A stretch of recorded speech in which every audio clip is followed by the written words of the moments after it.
Je m'appelle Lydia Mathieu, ça fait plus de 2 ans et demi que je suis placée en secret dans les institutions sans voir ma mère et mon frère depuis le mois de septembre. Je me bats pour échapper à mes bourreaux, je suis hospitalisée, aidez-nous à nous retrouver. Bonsoir Alain Dubar. Vous êtes franc-maçon, grand maître de la Grande Loge de France. Vous êtes à Montpellier aujourd'hui donc pour inaugurer un lieu de réunion, un temple, un site maçonnique. Comment peut-on appeler cet endroit ? Un temple maçonnique, c'est tout simplement le lieu où se réunissent les francs-maçons.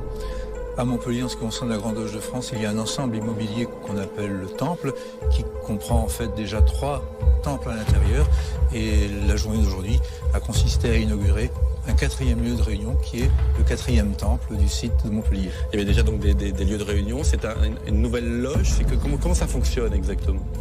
Personnel, puisque j'ai assisté à la naissance du Cercle Mozart lors de plusieurs dîners dans l'Hérault chez mon beau-père Pierre Montagne il y a bien longtemps, avec toutes les personnalités dont je tairai le nom, qui ont porté le cercle sur les fonds baptismaux et qui en ont fait, je dirais aujourd'hui, un cercle d'influence incontournable.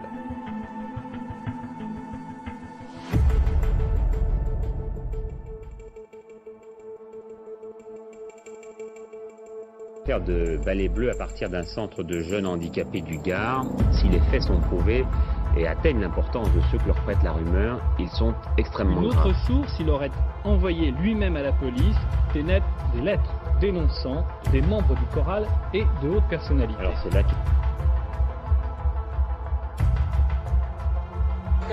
Le matériel choral se trouve dans l'affaire Zandvoort.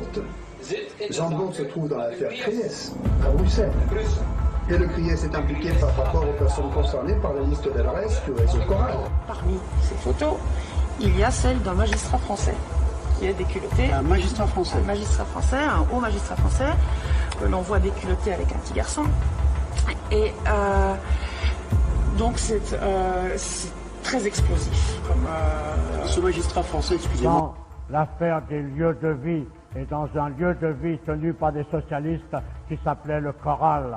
Et là, des gamins étaient prostitués à des gens comme Jacques Lang.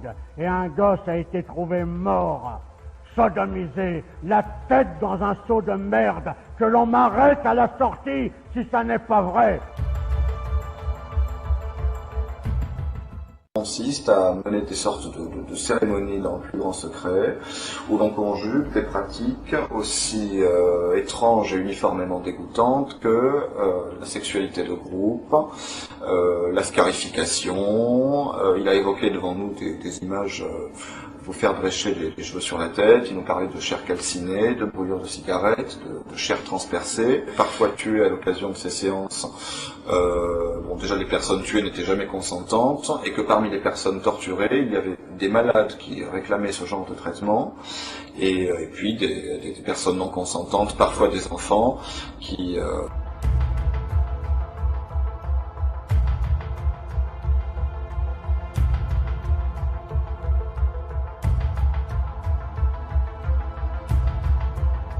Imaginez que dans le bâtiment qui se situe juste à quelques mètres derrière moi, l'on pourrait retrouver des personnes qui collaborent avec un des plus gros réseaux de pédocriminels du pays. Magistrat honoraire, il est surtout connu pour être à la fois un homme de terrain, puisqu'il a été plus de 40 ans juge des enfants, dont 22 président du plus grand tribunal pour enfants de France, c'était à Bobigny. Il sollicite les élus, il fait avancer les esprits et les lois dans le secteur de la protection de l'enfance. Et puis Jean-Pierre Rosenzweig est aussi un acteur associatif, un militant de la cause du droit des enfants ou du droit de l'enfance.